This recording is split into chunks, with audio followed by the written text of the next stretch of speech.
Hi, my name's Rich McHugh, and I'm going to talk a little bit about knowledge mobilization and how we can tell our research stories persuasively without putting our audiences to sleep. We've all seen it before. In a class or a presentation or meeting, the presenter is reading a text off of a densely packed PowerPoint slide and slide after slide. And if this isn't death by PowerPoint, reading text off slides is an ineffective way to communicate. Or a journal article. Not great for communication outside of experts in a discipline. So how engaging are our knowledge mobilization efforts? Here's an example of a poster that has way too many facts and figures jammed into the space that they are given. There's no obvious flow, and it's hard to read because of the star-field background and the contrast or lack of contrast between some of the text and the background.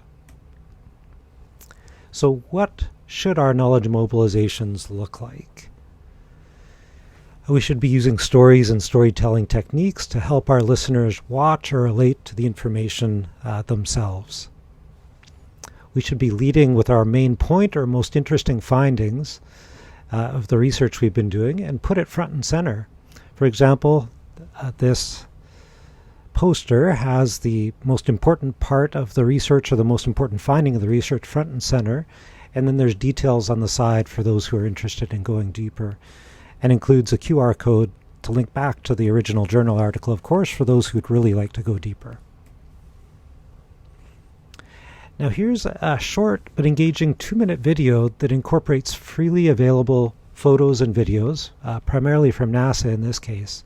And they used an iPhone and iMovie for the new video, or the videos that they created to be incorporated into this video. And I'm just going to play a little bit of it right now so you can get a sense for what that could look like. All the atoms in your body, all the oxygen you breathe, all the elements necessary for life were created 5 billion years ago by explosions of stars.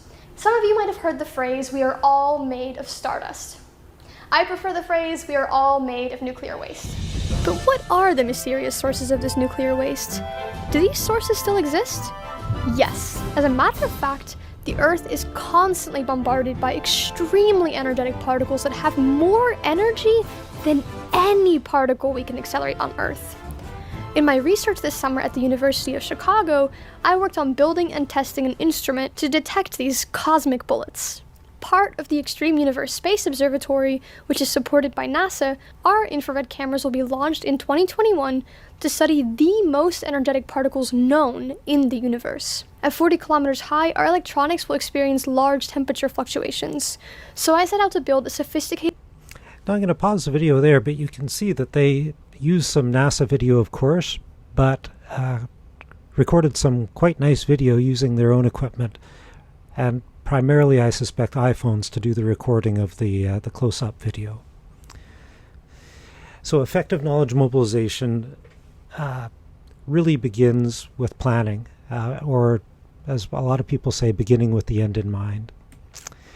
And if you're planning a knowledge mobilization campaign or video or website or infographic, it's a lot like building a house. You wouldn't start pouring the foundation and working on it until you had a plan in place.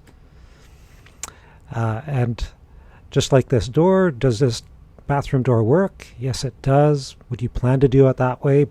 Very likely not, because it's difficult to change plumbing once it's in the ground.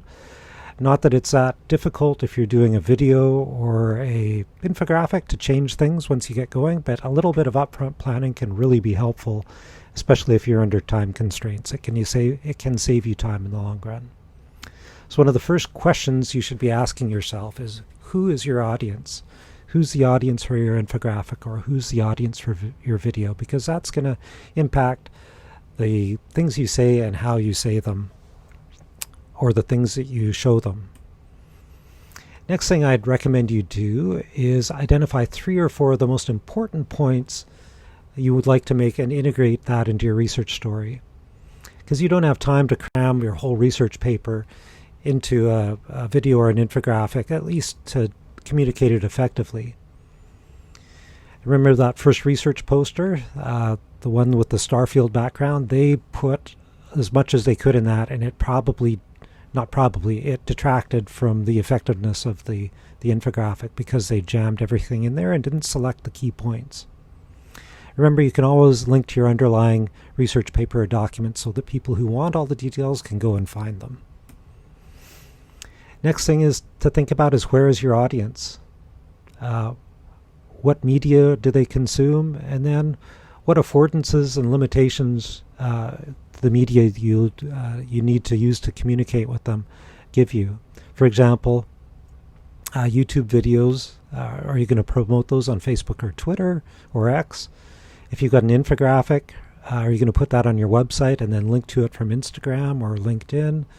And for video, are you going to put that on TikTok or on your website or on X? These are all questions you need to ask yourself, and because you have you decide to put things on YouTube, for example, doesn't mean that your colleague who's maybe targeting a different audience wouldn't use a different distribution method. You want to make the materials eye-catching, but you also want to make sure the important data isn't lost in the design. Make sure that the design's suitable for the medium you intend to use, whether it be a paper poster, a Facebook post, or an Instagram story. When you're planning a project like this, there's a general progression or a gradual progression of tasks you need to work through as you move from planning your knowledge management video, website, or infographic all the way to actually delivering it to your audience. And you note in the chart below that the multimedia elements of your project should always be created in the service of your communication goals or the learning objectives, and not because you just learned to use a new cool multimedia authoring tool. For example, just because you can make a flashy transition between your PowerPoint slides doesn't mean that it will be helpful for your audience. It could be distracting.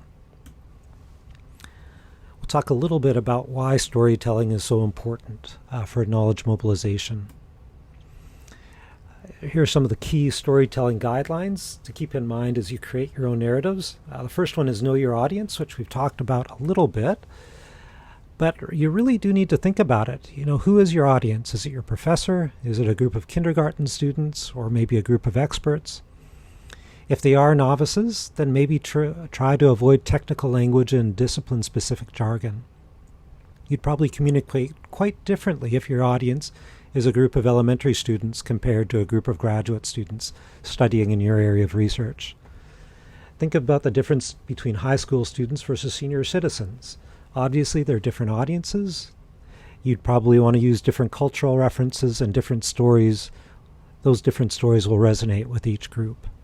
For example, with the kindergarten group there, talking about Blue's Clues would probably be Bluey would probably be a really good reference, whereas a group of graduate students, that probably wouldn't be appreciated nearly as much. Second, try to tell a personal story or someone else's story, because people remember stories much better than they remember facts and figures.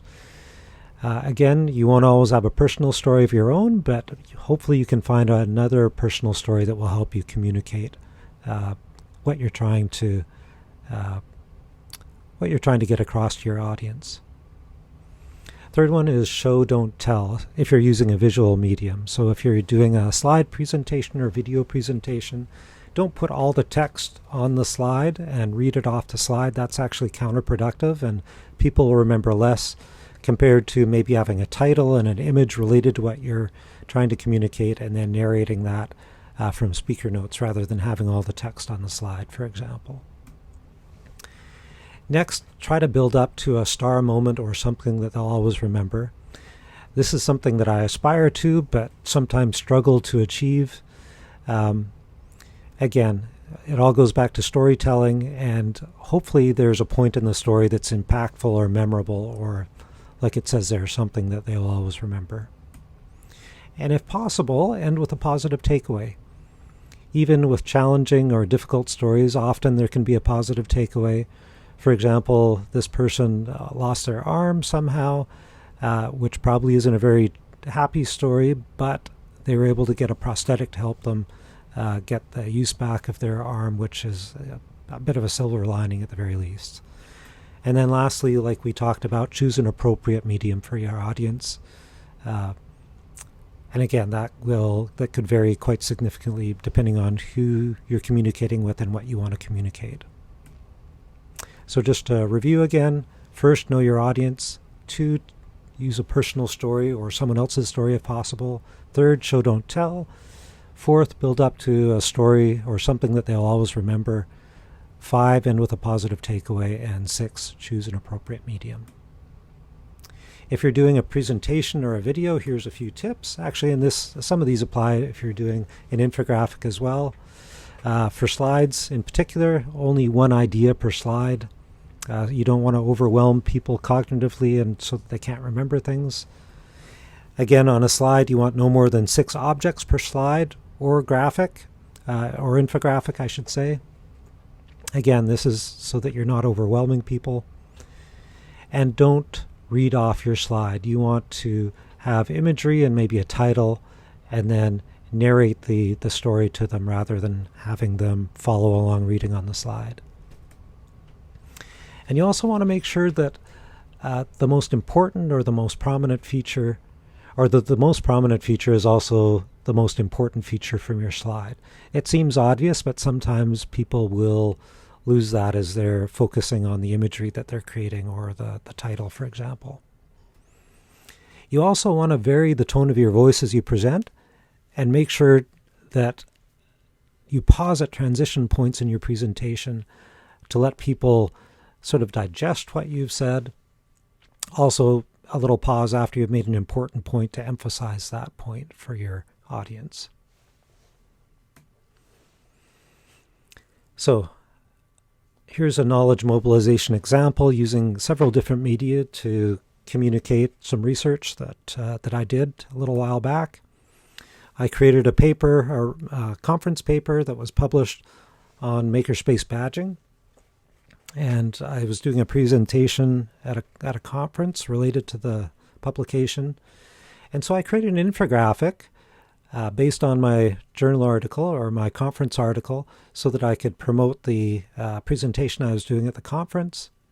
And you can see here I've got 1, 2, 3, 4, 5 different pieces of information on there. I guess 6 if you include the quote there, to help communicate what I was going to be talking about and surface the most important findings of my paper. The other thing I did is I created a 5-minute video of the presentation findings so that people who prefer video could get access to what I was going to be presenting on, and distributed it via YouTube so it could be watched broadly anywhere in the world and be translated into different languages using the automatic translation functionality built into YouTube.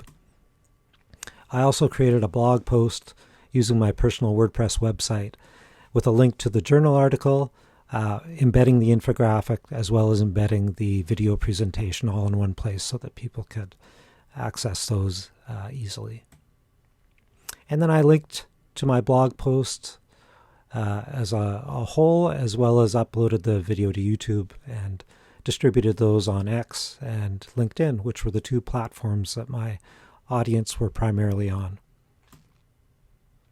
So, I hope this presentation has been useful. It's hands-on time now so that you can hopefully create something of your own that would be useful. Again, there's a number of different things tools you could use, whether it be audio and a podcast, a website, interactive story, video, or an infographic, of course. And if you go to this link here, the lib.evic.ca/km-hands-on, you'll get a list of the activities that will help you develop some skills or improve skills you have so that you can have some tools in your tool belt for distributing or mobilizing the knowledge that you've created in your research and the research you've done. Anyways, good luck. Talk to you later.